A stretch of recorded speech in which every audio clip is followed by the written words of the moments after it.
पक्षामध्ये युती केली. अशी अनिल दादा नशिबान आहे.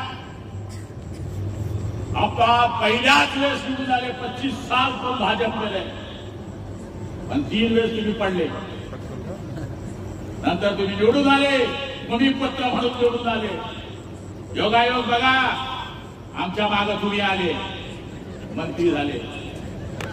पहिला नशीबवान माणूस आहे. पहिल्याच वेळेस पहिल्याच टर्म मध्ये मंत्री झाले, ते पण कॅबिनेट. मला राज्यमंत्री व्हायला 3री टर्म लागली, ती बी अर्धीच भेटली. फोटो यायचा टीव्हीवर, मंत्री बनने वाले. मी कोटबीट शिवला नाही बरं त्यावेळेस. मला म्हणलं हा कोट दुवाड असते, हा जर घातला तर माणूस मंत्री नाही होत. पण आपल्या आशीर्वादाने 3ऱ्या टर्म मध्ये आम्ही मंत्री झालो, ते राज्यमंत्री झालो. नंतर देवाच्या कृपेनं शिवसेना भाजपची सत्ता आली होती, पण कोणी ती सत्ता बदलवली हे मी सांगण्याकरता उभा नाही आहे. ज्यावेळेस पक्षाचा नेता आदेश देतो त्याप्रमाणे आमदारांना काम करायचं असतं. म्हणून सगळ्या आमदारांनी उद्धव साहेबांना मुख्यमंत्री करण्याकरता साथ दिली. ते मुख्यमंत्री झाले. त्यांच्या कॅबिनेटमध्ये मला कॅबिनेट मंत्रीपद मिळालं. पण ज्यावेळेस आमच्या लक्षामध्ये आलं की आपण आपल्या विचारांपासून लांब जातोय, त्यावेळेस आम्ही सगळ्यांनी त्यांना सांगण्याचा प्रयत्न सुद्धा केला. लोक म्हणतात तुम्ही गेले कुठले, अरे कुठले नाही. त्यांच्या समोर गेलो, संजय राऊतच्या समोर गेलो. संजय राजाराम राऊत, त्याच्या समोर हा गुलाब रघुनाथ पाटील गेला, हा खानदेशाचा पोट्टा गेला आणि सांगितलं अजूनपर्यंत ते वाकीपर्यंत पोहोचले. बुलालो, सुबह का बुला है ती शाम को वापस घर को आ जाए तो उसे बुला नहीं कहते. त्यांना वापस बोलवा. त्यावेळेस या लोकांनी आम्हाला हिरवलं, म्हणून आम्ही 20 आमदार गायब झालो. मला घ्यायला कोण आलं? हे आले गिरीश भाऊ महाजन. ते मंगेश चव्हाण सफाई कामगारचा ड्रेस घालून आले. आले कोण आलाय माझ्या बंगल्यामध्ये? आणि मी कशात गेलो? अँब्युलन्स मध्ये गेलो. मी 33 नंबरवर गेलो आहे. म्हणून जे मला गद्दार गद्दार म्हणतात ना, मी भेटायला वॉच केलं की आपण चुकलो आहे, चूक दुरुस्त करू शकतो. आपण पुन्हा आपल्या आपल्या वळणावर येऊ शकतो. म्हणून मी काय पहिल्या राहिलेत नाही गेलो, नंबर 33 वर गेलो. आमचे तर 14 आमदार पहिले चालले गेले होते. आबांसहित 4 आमदार पुढे होते.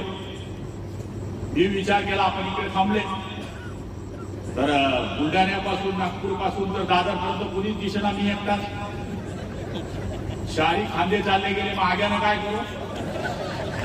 मी नबी धरला मुरकर मागून टाकली. मग चिल्लर गेली भाऊन येणे मंगेश दादा राम बोलो भाई राम बच गया काम. आणि हे सरकार आलं. 2.5 वर्ष या सरकारची प्रगती आणि गती ही आपल्या डोळ्याच्या समोर आहे. हे जे बोलतात हे नॅशनल हायवे नुसते यांच्या रोडवर फक्त भाजप शिवसेनेचे कार्यकर्ता फिरत नाही. त्या गडकरींना हिंदुत्व सम्राट हुलकरी म्हणायचे, त्या गडकरींनी या देशाचा इतिहास घडवला. समृद्धी महामार्ग असेल, मुंबई नॅशनल महामार्ग असेल, मुंबई पुणे रस्ता असेल, जेवढे रस्ते तुमच्या नजरेच्या समोर आहे. याच्यावर काय काँग्रेसचं पोट्टर, काँग्रेसची अवलाद जात नाही. याच्यावर हे रस्त्यावर वापरत नाही. 80 कोटी लोकांना फुकट धान्य दिलं. इथे काय फक्त हिंदूंना धान्य मिळतं, मुसलमानांना धान्य मिळत नाही, बौद्धांना धान्य मिळत नाही. मतदान आलं की मुस्लिमांना सांगायचं की इस्लाम खतरे में है. जसं लहान पट्ट्याला सांगतो पंख्याला हात लावू नको हा बुवा आहे, तसं तुम्ही सांगता. मुस्लिम बांधवांना हे सांगितलं पाहिजे, बौद्ध माणसाने हे सांगितलं पाहिजे, आणि हे कार्यकर्त्यांनी खालपर्यंत सांगितलं पाहिजे. त्यांच्यावर टीका करू नका, ते टीकेच्या लायकीचं नाही. आपली केलेली कामं सांगा. देश पातळीवरची कामं, नॅशनल हायवे पासून तर गावाच्या 25-15 पर्यंत तर आमदार खंडपर्यंतची कामं सांगा. एवढं जरी सांगितलं, शिवसेना भाजपची ताकद आहे. 6चे 6 आमदार इकडे आहे भाऊ. प्रत्येकाच्या मतदारसंघात लीड दिला, हे काही कर्तव्यच आहे आमचं. भाजप, शिवसेना, राष्ट्रवादी, आरपीआय, मनसे, फक्त विनंती एवढी आहे, प्रचार दौरे लावताना काही तुम्हाला आम्ही दोष देणार नाही. तुम्ही उमेदवार आहे, जिल्हा अध्यक्षांचं हे काम आहे. ते शिवसेनेचे असो, भाजपचे असो, राष्ट्रवादीचे असो, दौरा असताना पहिल्या दिवशी आम्हाला संध्याकाळी फोन येतो. आता गुलाबराव पाटलांचा आमदार मतदारसंघ आहे, त्याला कळलं पाहिजे की नाही माझ्या झेडपी गटात कोणी फिरत आहे. माझ्या झेडपी गटामध्ये जर ते फिरत असतील आणि आपले 10 कार्यकर्ते दिसत असतील तर गावावर इफेक्ट जातो, इतकी हवा नाही आहे.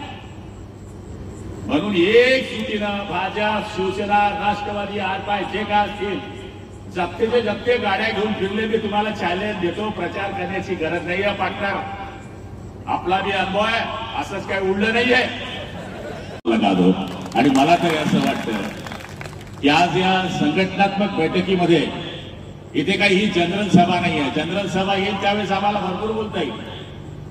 उद्धव ठाकरेंच्या शिवसेनेबद्दल मला बोलण्याची काही गरज नाही, तुम्हाला सगळं माहिती आहे. जसं एका पिक्चरमध्ये लिहिलं होतं, तेरा मेरा बाप चोर आहे, तसं तर आम्हाला लिहून टाकलंय, तेरा तुम चोर हो, तुम गद्दार हो. पण आम्ही कशा करता गद्दारी केली हे पूर्ण महाराष्ट्राने पाहिलेलं आहे. आणि आता जे उमेदवार मिळत आहेत ते का उमेदवार त्यांच्या पकडीतले काय, आम्ही गद्दार आहे आणि हे जे सापडले काय खुद्दार आहे काय.